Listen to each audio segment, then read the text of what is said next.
ఈ అవయవాలన్నిటితో పాటు కలిసి దేవుని రాజ్యంలోనికి మనం వెళతాము అంటే అది అసాధ్యము. దేహము దేవుడిచ్చాడు కనుక అది ఎక్కడికి ఆ దేహము దేవుడిచ్చాడు. మనిషి చనిపోయిన తర్వాత దేహం ఎక్కడికి వెళ్ళిపోతుంది? ఎక్కడికి వెళుతుందండి? మట్టిలోనికి.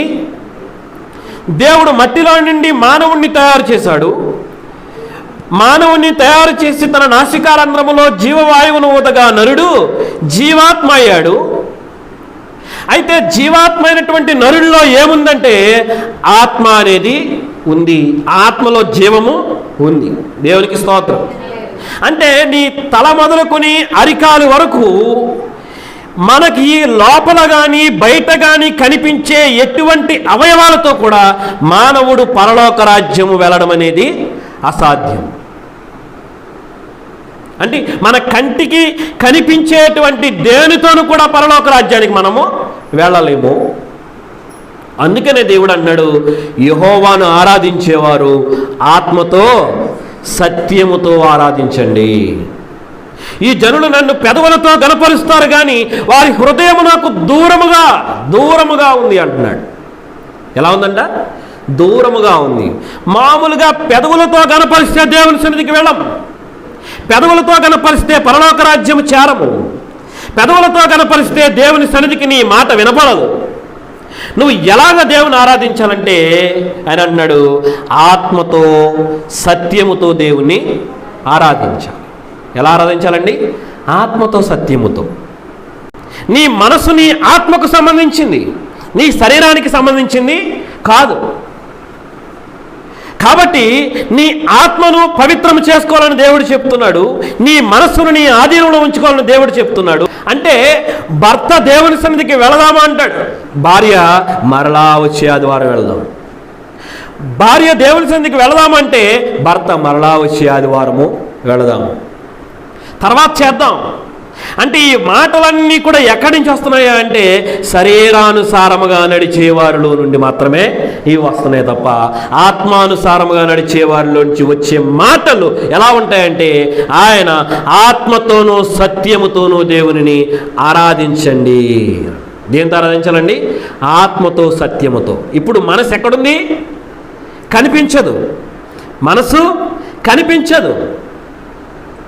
అది నీ దేహములో మిళితమైపోయి ఉంది. అది నీ ఆత్మతో సరిసమానముగా ఉంది. నీ ఆత్మలో అది ఉంది కనుక నీ ఆత్మతో దేవుని స్తుతించాలి, ఆరాధించాలి. పరిశుద్ధాత్మను బయటికి తీయాలి. దేవుడు అనుగ్రహించిన ఆత్మను బయటికి తీయాలి.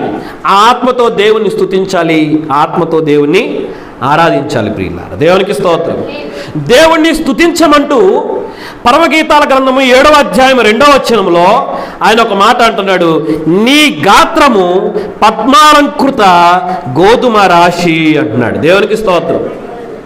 దేవుణ్ణి స్తుతించేటువంటి కార్యక్రమంలో, దేవునికి స్తుతియాగము చేయాలనేటువంటి యొక్క కార్యక్రమంలో ఆయన ఏమంటున్నాడంటే నీ గాత్రము పద్మాలంకృత గోధుమ రాశి అని పిలుస్తున్నాడు. పరమగీతాల గ్రంథము 7వ అధ్యాయము 2వ వచనములో. దేవునికి స్తోత్రం. హల్లెలూయా. ఇక్కడ గోధుమ రాశి అని మనం పిలుస్తున్నాం. ఈ గోధుమ రాశి అంటే యేసు ప్రభువు వారికి సూచనగా ఉంది. దేవునికి స్తోత్రం. దేనికి సూచనగా ఉందండి? గోధుమ రాశి అంటే యేసు ప్రభువు వారికి సూచనగా ఉంది. యోహాను సువార్త 12వ అధ్యాయము 24వ వచనం. యోహాను సువార్త 12వ అధ్యాయము 24వ వచనం. యోహాను సువార్త 12వ అధ్యాయం 24వ వచనం.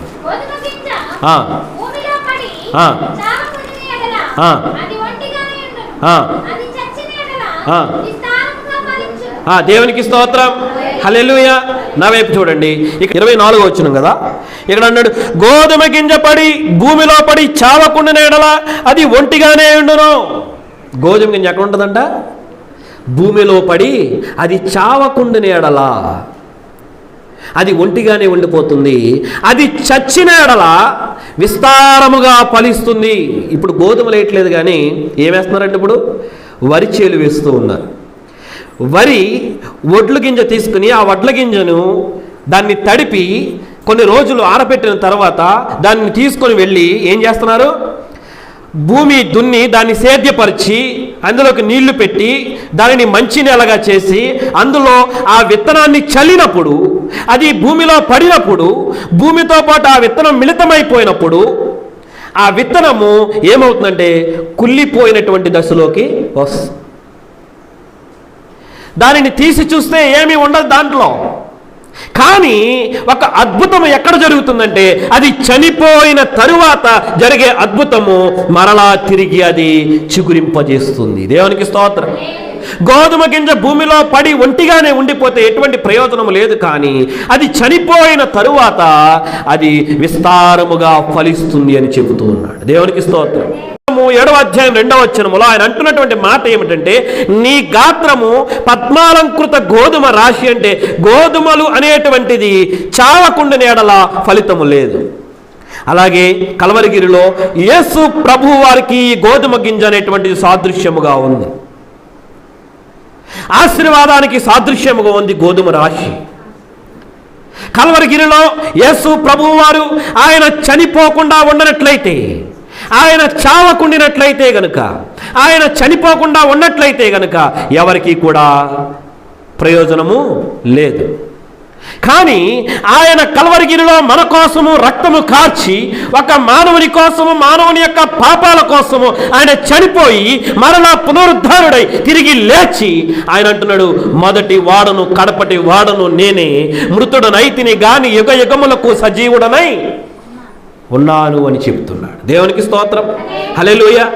కాబట్టి ఆయన చనిపోయాడు, సమాధి చేయబడ్డాడు, తిరిగి మరలా పునరుద్ధారుడై తిరిగి లేచాడు, ప్రజలందరికీ కూడా ఆశీర్వాదకరముగా మారాడు. దేవునికి స్తోత్రం. హల్లెలూయా.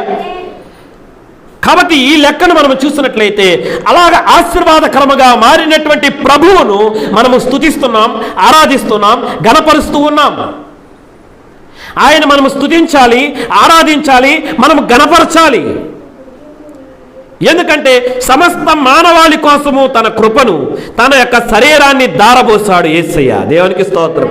ఈ ప్రపంచంలో ఎవ్వరూ చేయలేనటువంటి త్యాగాన్ని మన కోసము చేసి ఆయన చూపించాడు. అటువంటి ప్రాణత్యాగము చేసినటువంటి ఒకే ఒక్క స్నేహితుడు, ఆయన పేరు యేసు ప్రభువు. దేవునికి స్తోత్రం. హల్లెలూయా. నిజమైన స్నేహితుడు విడువక ప్రేమించును. ఆ స్నేహితుడు ఎవరో కాదు, నీ కోసము నా కోసము ప్రాణము పెట్టిన యేసయ్య ఒక్కడే. దేవునికి స్తోత్రం. ఈ ప్రపంచంలో ఎంతోమంది చనిపోతూ ఉన్నారు, ఎంతోమంది చనిపోతూ ఉన్నారు, ఎంతోమంది మాయమైపోతూ ఉన్నారు, ఎంతోమంది ఎన్నో రకాలుగా నేను చనిపోతాను మరలా లేస్తాను అని చెబుతూ ఉన్నారు. కానీ జరిగినటువంటి క్రియ ఒక్కటే, జరిగిన అద్భుతం ఒక్కటే, జరిగిన సన్నివేశము ఒక్కటే. అది ఏమిటంటే, యేసు ప్రభువు వారు ఒక్కరు మాత్రమే తిరిగి ఆయన పునరుద్ధానుడై తిరిగి లేచాడు. దేవునికి స్తోత్రం. కనుక ఆయన చనిపోయి సమాధి చేయబడి తిరిగి పునరుద్ధానుడై తిరిగి లేచాడు కనుకనే ఈ ఆదివారం రోజున మనము పునరుద్ధాన దినముగా ప్రకటింపబడింది. ఈ ఆదివారం రోజున, ఈ పునరుద్ధాన దినముగా ప్రకటింపబడిన ఈ రోజును మనము ప్రభువుని ఆరాధిస్తూ ఉన్నాం, ప్రభువుని స్తుతిస్తూ ఉన్నాం, ప్రభువుని గణపరుస్తూ ఉన్నాం. ఆయన్ని స్తుతించడంలో ఉన్న ఆనందము, ఆయన్ని ఘనపరచడంలో ఉన్న ఆనందము, ఆయన్ని స్తుతించడంలో ఉన్న సంతోషము ఎవరు కూడా అనుభవించలేరు. అది ప్రభువుని కలిగిన వారు మాత్రమే. అంటే ఎవరైతే ఆత్మతో దేవుని స్తుతిస్తారో, ఎవరైతే ఆత్మలో ఆనందిస్తారో, ఎవరైతే మనస్ఫూర్తిగా దేవుని స్వీకరించి ఆయన యందు భయభక్తులు కలిగి చెడుతనమును విసర్జించి ప్రభువుని ప్రేమిస్తారో వారు మాత్రమే దేవుని గురించి తెలుసుకోగలరు. దేవునికి స్తోత్రం. హల్లెలూయా. కీర్తన గ్రంథము 15వ అధ్యాయములో ఆయన ఒక మాట మాట్లాడుచున్నాడు. కీర్తన గ్రంథం 15వ అధ్యాయములో, యెహోవా నీ గుడారములో అతిథిగా ఉండదగిన వాడు ఎవడు? నీ పరిశుద్ధ పర్వతం మీద నివసింపదగిన వాడు ఎవడు? యథార్థమైన ప్రవర్తన కలిగి నీతిని అనుసరించుచు హృదయపూర్వకముగా నిజము పలుకువాడే. దేవునికి స్తోత్రం. ఈ రోజున నీతిగా, న్యాయముగా, యథార్థపూర్వకముగా నీతిని అనుసరించేవారు ఎవరైనా ఉన్నారా ఈ లోకంలో అంటే ఎవరు కూడా లేరు. నీతిగా బ్రతికేవారు ఉన్నారా? న్యాయముగా బ్రతికేవారు ఉన్నారా? యథార్థత కలిగి జీవితాన్ని జీవించేవారు ఉన్నారా?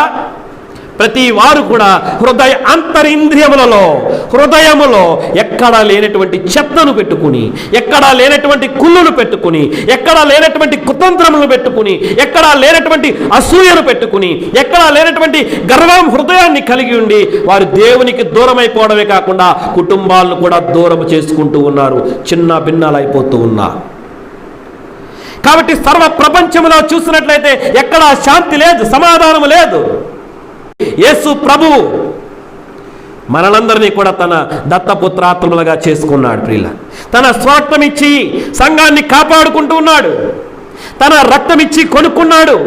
అందుకని నా రక్తము చేత, విలువైన రక్తము చేత కొనబడినటువంటి ప్రజలు మీరు అంటున్నాడు ఆయన. దేవునికి స్తోత్రం, హల్లెలూయా.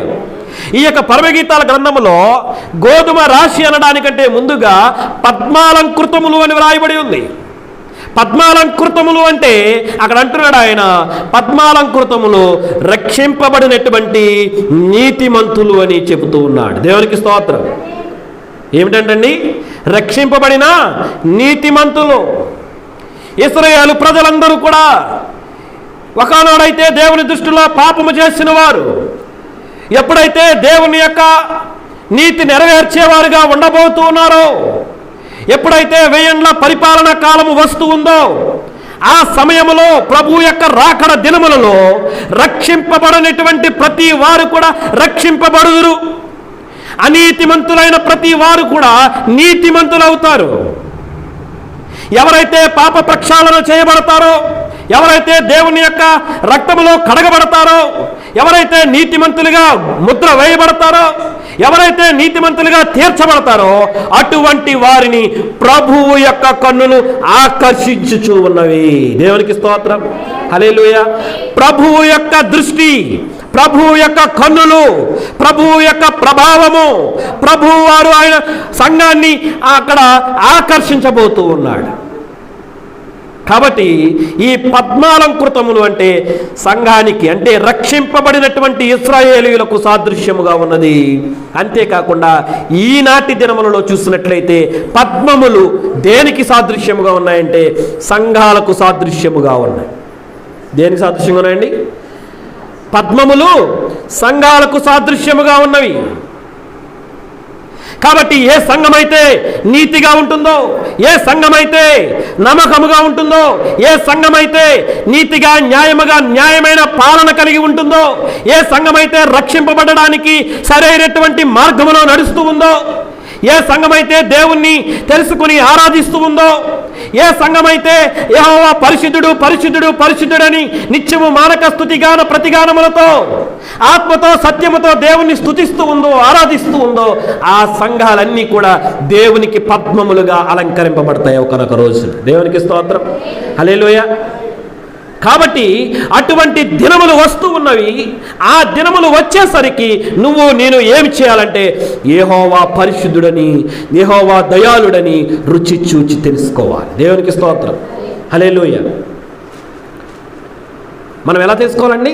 యెహోవా రుచి చూచి తెలుసుకోవాలి. దేవుడు మనలో ఉన్నటువంటి పాపాలన్నీ కడిగి వేసుకోమని చెబుతూ ఉన్నాడు. ఎందుకంటే నేను నిన్ను ఆశీర్వదించబడకపోవడానికి గల కారణం ఏమిటంటే నీకును నాకును నీ దోషములు అడ్డుగా ఉన్నాయంటున్నాడు. దేవునికి స్తోత్రం. ఎలా ఉన్నాయంట? అడ్డుగా ఉన్నాయి.